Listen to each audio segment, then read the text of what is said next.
The world of LEGO is an absolute beast, and more so, the world of LEGO Star Wars. It's just... I don't even know how to word it. All of the fans are incredibly passionate, incredibly dedicated, incredibly angry and annoyed, but also happy and excited. And it's a giant mess that like often you kind of want to avoid. That being said, I absolutely love LEGO Star Wars and I'm a LEGO Star Wars fan myself. However, I've noticed that I think a lot of people just get really caught up in the whole world and universe and culture and community of the hobby. And I, for one, am one of those fans of LEGO Star Wars. I got into it a couple of years ago, and since then I have absolutely loved it. I haven't quite been, I guess, as attached or as dedicated as a lot of other people, and kind of approached it from more of a casual mindset. But as the years go on, the more and more I get really into it, and I kind of feel like I've just watched a bunch of different emotions happen from a distance. Just looking at it from a surface level, you would think that everyone thinks that LEGO Star Wars sucks and it is the worst and it is incredibly inaccurate, and that is true to some degree. However, I feel like it has gotten very caught up in the fact that all of those issues that are happening with LEGO Star Wars are all coming from LEGO. Now, full disclosure, this title is a little bit clickbaity, as I personally don't believe that LEGO Star Wars sucks. Are there things that I feel like could have been improved? Absolutely. Do I feel like there is a lot of stuff that is going really well with the theme? Of course. I've got very kind of mixed feelings, but overall, my opinion and my experience has been incredibly positive. Now, as I continue to get more and more into Star Wars, the more I feel like I want things to be absolutely perfect, the more I seek perfection and incredible accuracy and a perfect balance of every single Star Wars property within the theme. However, after being lucky enough to attend Star Wars Celebration this year and talking to a lot of the LEGO Star Wars designers, I feel like I kind of have a new perspective on how I view the theme, LEGO, and just like the whole product and brand as a whole. Now, straight off the bat, here are some of the issues and things that I kind of get annoyed by when it comes to LEGO Star Wars. I mean, firstly is the helmets in the ATTE. Personally, the double holes on the mold doesn't really bother me all that much. It's a little bit irritating. More so, it's the printing errors and how that doesn't accurately reflect what is on the box that I have an issue with. Secondly is the Darksaber mold. I mean, I'll get into this later, but it would have been really nice to see some sort of white printing on that blade piece because it just looks a little too bland, I feel like. Third is the balance between all the different types of Star Wars properties. Granted, this is getting better as time progresses. However, over the last couple of years, there has been a very strong sway towards the original trilogy, and just a lot of other Star Wars properties had been neglected. Slowly things are getting better, but that has been an issue, I guess, that I've seen as a whole and as a prequels fan. Lastly, as well, is how I feel like they're starting to cut corners a lot more when it comes to certain minifigures, particularly the clones with all of their printed fabrics instead of actually having a fabric cloth piece. But now that you know what my issues are, the one thing I really want to talk about is why these potentially could have happened. Now, I feel like when it comes to LEGO Star Wars, it is really easy to just turn and point at LEGO. I've done it so many times, and granted, they are responsible for also a lot of issues, but I feel like it is often neglected and kind of forgotten about how much impact that Disney and Lucasfilm have over a lot of different products. For example, currently there is a Little Mermaid adult set that is based off the brand new live action Little Mermaid instead of what a lot of people presume to be based off the original classic cartoon for nostalgia reasons and whatnot. However, LEGO very much could have potentially said, hey, we want it to be based off the animated movie. However, Disney's trying to market their new film, so making a set based off their new movie and their new rendition is probably within their best interest. But that just illustrates as well how big of an impact Disney can have over what LEGO makes. I mean, after all, they are the ones who are giving the final say, and that is very prominent when it comes to the LEGO Star Wars 2023 wave, as there are so many Mandalorian sets. Now, I love the Mandalorian. I'm really excited to see all of these sets being made, but clearly the Mandalorian is one of Disney's and Star Wars' most successful properties right now, so putting all of their eggs into that basket makes a lot of sense. And from the way I understand things, Disney would kind of approach LEGO and say, hey, we have this new show coming up, we want X amount of products to be made, here's a bunch of concept art that we think is going to be relevant, you guys just basically pick what you think is cool. So in the Mandalorian's case in particular, that gives us 4 sets. Firstly is the N1 microfighter, secondly is the spider trank droid,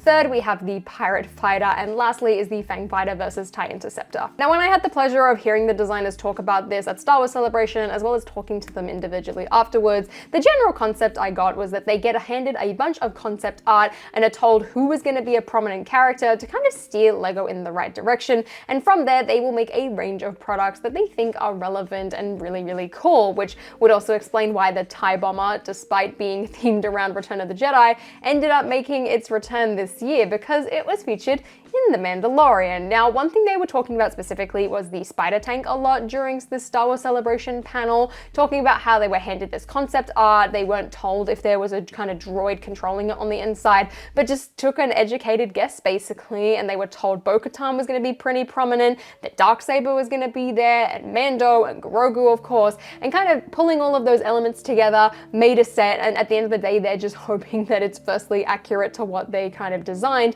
as well as, you know, just actually shows up in the show in general. Because that is one thing as well that they talked about with the Pirate Fighter, is that they didn't actually know that the pirates they included were going to survive or just be, I guess, be as prominent as they were. So it's really kind of an educated guess. However, when it comes to the Fang Fighter and the TIE Interceptor, there are a lot of different things. I mean, firstly, you are going off concept art. You also don't know if it's going to be prominent in the show, which I guess kind of in the Fang Fighter's case, it did fall victim to not really being that present. Also, the fact that they didn't exactly fight. I mean, I love the set, I don't really care, but they didn't exactly battle like it kind of appears to be that way on the box. And another thing is that a lot of people were saying, hey, like, why doesn't the Fang Fighter turn type of thing? And this is, I guess, the kind of point I wanted to make with this video. So because LEGO are designing sets that are based off an IP and kind of have to be approved by Disney and by Lucasfilm, LEGO would present these sets to them and say, hey, what do you think, basically? And at the end of the day, it is Disney/Lucasfilm that are really going off and signing off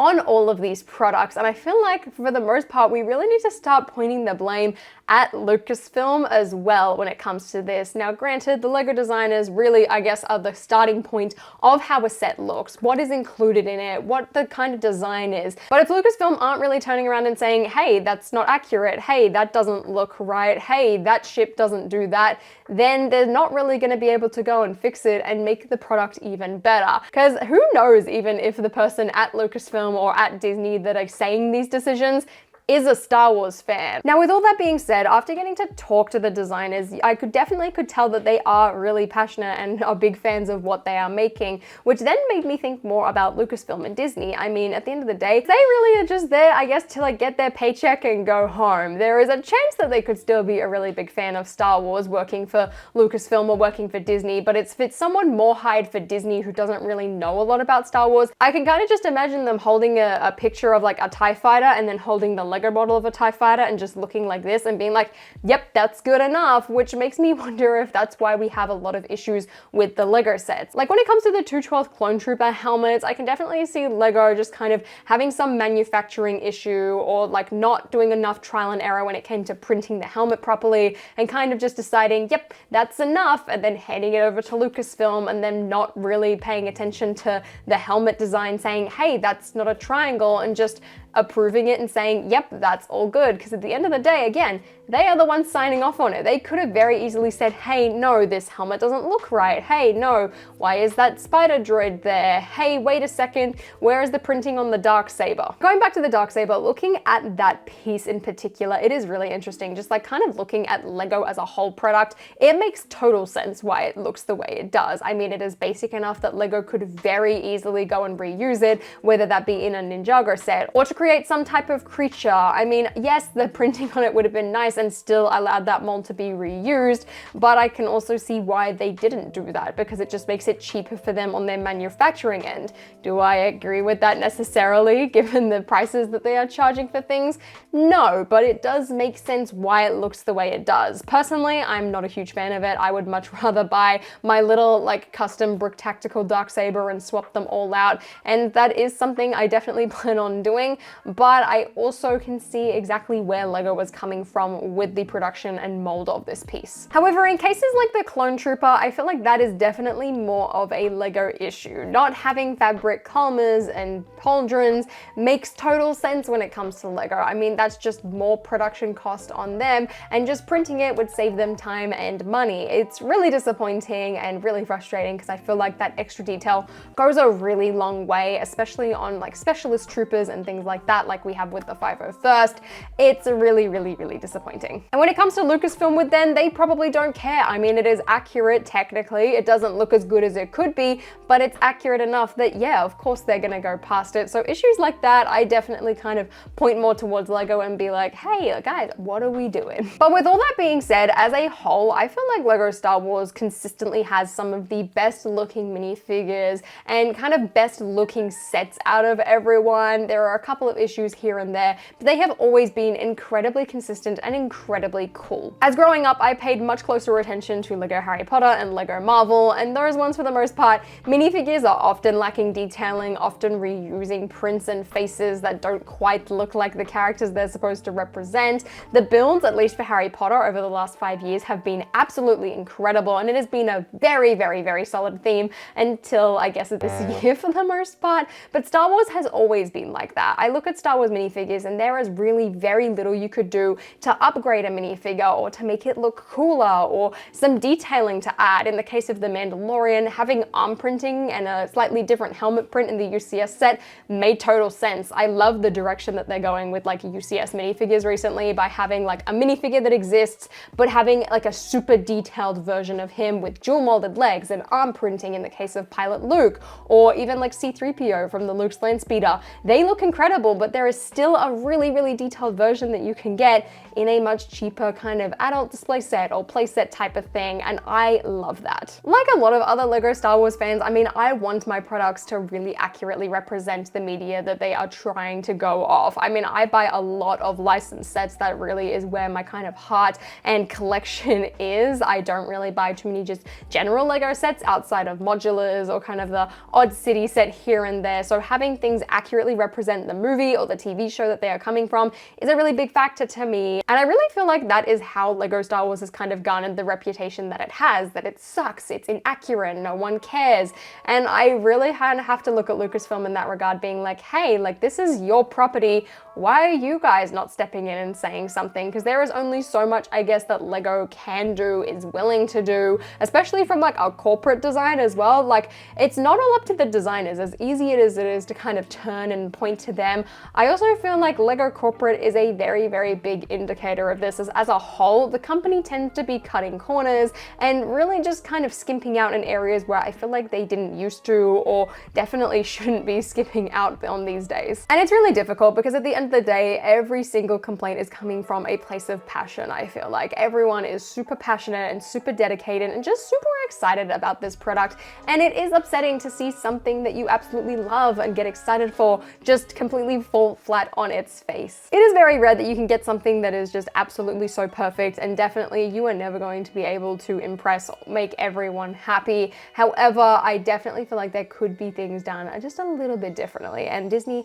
I am looking at you for that one. Recently, it really feels like, at least on the Lego end, all of this feedback is being received. I am seeing a lot more variety when it comes to just like general Star Wars media, when it comes to the lineups. Like it isn't so heavily swayed towards the original trilogy anymore, which is so exciting. I guess outside of what Disney's probably saying, hey, make Mandalorian sets, hey, make Ahsoka show sets. I really feel like we are on the edge of kind of like another Lego Star Wars renaissance, similarly to how I kind of picture like the 2011 to like 2014 wave-ish, and I absolutely love it. Lego Star Wars has become one of the themes that I am kind of like most passionate and most excited about. So it makes me really happy to see all of these things happen. And as much as I can kind of sit here sometimes and complain about pieces or prints or the community or just the culture of Lego Star Wars, I love it at the end of the day, and I am really, really glad to be collecting it, because all of these sets and all of these minifigures make me incredibly happy, and I am very, very proud of my collection too. I hope that this could give you a little bit more insight though into the production process and also why some elements of Lego Star Wars absolutely suck. I mean, one thing I just like absolutely cannot justify in any way, shape or form